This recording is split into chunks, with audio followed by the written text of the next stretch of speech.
Fala galera, essa aula é de introdução à modelagem procedural. Então eu vou fazer um overview aqui rapidão para você ter uma noção do que a gente vai criar. Então, antes de tudo, a gente vai criar esse bracinho aqui, essa coroa do vírus.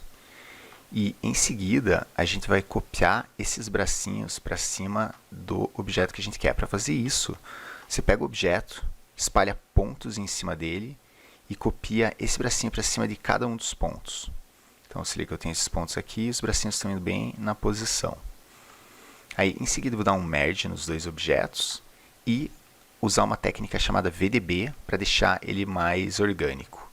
Com VDB, a gente transforma o objeto em voxels e depois volta para polígonos. E com isso, o proceduralismo disso é que você pode usar qualquer shape aqui. Por exemplo, eu tenho esses outros inputs e eu posso mudar esses inputs que entram aqui e o setup se adapta ao objeto que você conectar aqui em cima.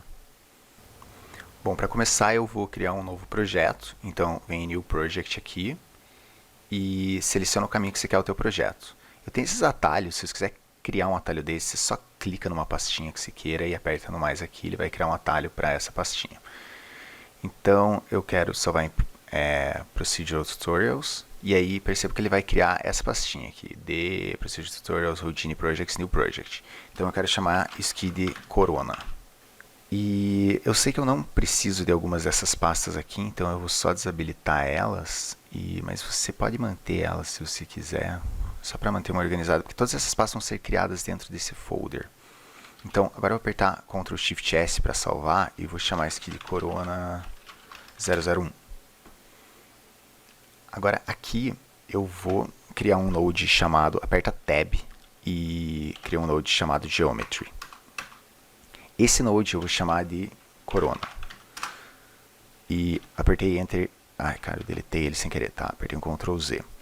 Então, primeiro eu particularmente não gosto desses parâmetros aqui em cima. Eu acho que é muito espaço para os parâmetros e pouco espaço para os nodes.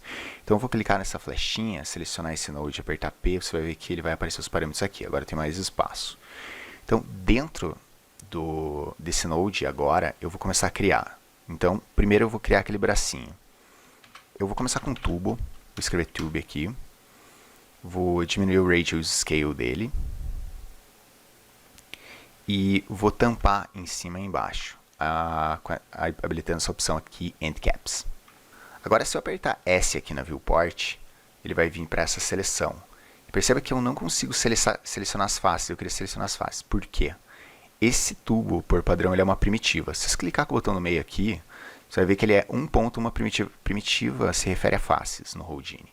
Se eu apertar W para ver o wireframe, você vai ver que ele não tem polígonos. Então, para gerar um objeto que tenha polígonos, você vem aqui em Polygon. Agora, se você apertar Shift S, você vai ver que ele tem os polígonos aqui. Clicar com o botão do meio, você vê que ele tem 14 polígonos, 24 pontos.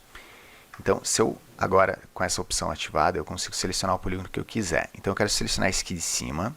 E com o cursor aqui na Viewport, eu vou apertar Tab e vou escrever Polyextrude.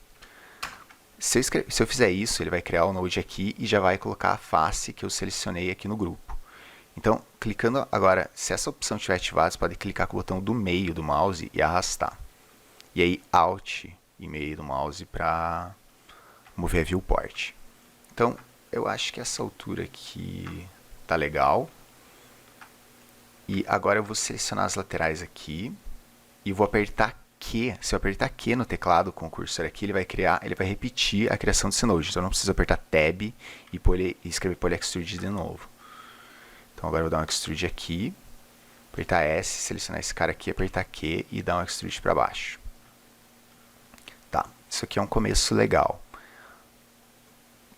Porém a poligonagem dele está meio baixa. E eu sei que mais para frente eu vou precisar de uma poligonagem um pouquinho mais alta para eu poder aplicar um noise que dá uma variaçãozinha na forma dele. Então só para aumentar um pouquinho a poligonagem, eu vou adicionar um node chamado Remesh. E se você escrever Remesh para Shift Enter, ele já vai ativar o Remesh aqui. Nesse caso, você adiciona o Remesh aqui nessa área, não na Viewport. Aí eu vou diminuir um pouco o tamanho daqui. 0.1 parece legal.